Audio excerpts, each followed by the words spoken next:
നമസ്കാരം, കൊട്ടാരക്കര മീഡിയയിലേക്ക് സ്വാഗതം. ആറ്റുകാൽ പൊങ്കാലയ്ക്ക് ഒരുങ്ങി തലസ്ഥാന നഗരി. നാളെയാണ് പ്രശസ്തമായ ആറ്റുകാൽ പൊങ്കാല.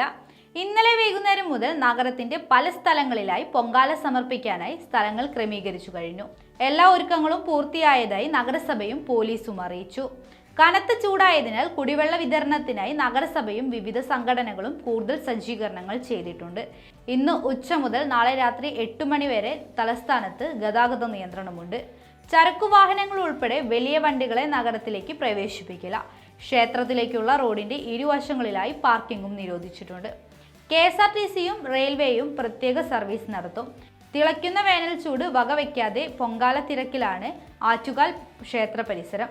പൊങ്കാല തീയതി അടുത്തതോടെ നേരവും കാലവും കാലാവസ്ഥയുമൊന്നും പ്രശ്നമാക്കാതെ ക്ഷേത്രത്തിലേക്ക് അണമുറിയാത്ത ജനപ്രവാഹം തുടരുകയാണ്. രാത്രിയിൽ വന്നാൽ സൂചി കുത്താൻ സ്ഥലമുണ്ടാകില്ലെന്നും അതാണ് വേനലിനെ അവഗണിച്ചും ഉച്ചയ്ക്ക് എത്തിയതെന്നും ആറ്റുകാൽ അമ്മയെ കണ്ടതോടെ ചൂടെല്ലാം തണുത്തുവെന്നാണ് പല ജില്ലകളിൽ നിന്ന് എത്തിയ അമ്മമാരുടെ പ്രതികരണം. കനത്ത ചൂടിൽ പുറത്തിറങ്ങരുതെന്ന് കാലാവസ്ഥാ മുന്നറിയിപ്പുണ്ടെങ്കിലും കടും ചൂടിന് കുട ചൂടി പ്രതിരോധിക്കുകയാണിവർ.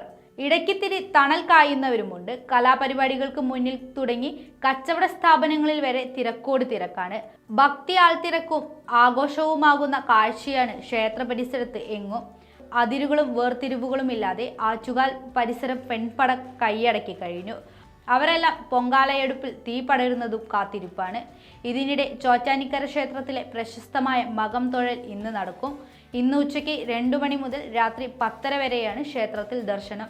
1.5 ലക്ഷം ഭക്തർ എത്തുമെന്ന കണക്ക് കൂട്ടലിലാണ് പോലീസും കൊച്ചിൻ ദേവസ്വം ബോർഡും ഒരുക്കങ്ങൾ നടത്തുന്നത്. ഇന്നലെ മുതൽ തന്നെ സംസ്ഥാനത്തെ വിവിധ ഇടങ്ങളിൽ നിന്ന് ദർശനത്തിനായി ഭക്തർ എത്തിയിട്ടുണ്ട്. 1000-ലധികം പോലീസുകാരാണ് സുരക്ഷ ഉറപ്പാക്കാൻ വിന്യസിച്ചിരിക്കുന്നത്.